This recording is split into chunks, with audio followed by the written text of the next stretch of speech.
In a house, rooms have different specific purposes, whether we're talking about a kitchen for cooking food, or a home office for working, or a closet for storage.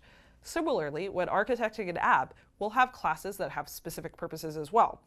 The software design principle that we're going to be following is called separation of concerns. This says that our app should be divided into classes, each that have separate responsibilities. Architecture gives you guidelines to figure out which classes should have what responsibilities in your app. We're going to be working with 3 different classes: the UI controller, the view model, and live data. The first class is the UI controller. UI controller is the word that I'm using to describe what activities and fragments are.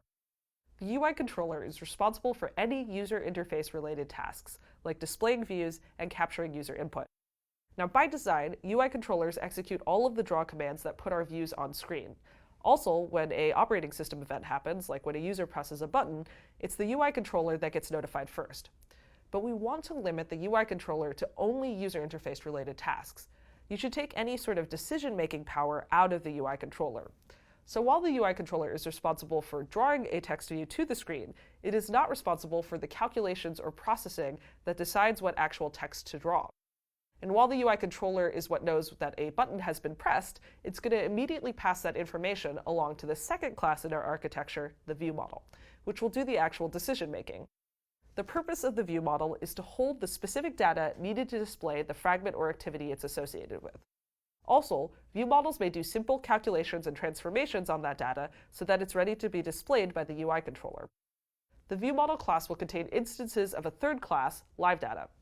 We'll get into why this is the case, but for now, all you need to know is that live data classes are crucial for communicating information from the view model to the UI controller that it should update and redraw the screen. In our case, the UI controllers will be our 3 fragments. Let's take game fragment as an example. Game fragment will be responsible for drawing the game elements to the screen and knowing when the user presses the buttons, nothing more. When the buttons are pressed, game fragment will pass that information along to the game view model. The game view model will hold data like the score value, the list of words, and the current word to be displayed, because that's the data that is needed to know what to display on screen. It'll also be in charge of simple calculations to decide the current state of the data. For example, what the current word is in the list of words, and what the current score should be. This is what you'll learn how to implement in this lesson, but in future lessons, you're going to see that there's actually a lot more classes in this architecture, once you start adding things like databases and a backend connection. But that's for the future. For now, let's start learning about view models.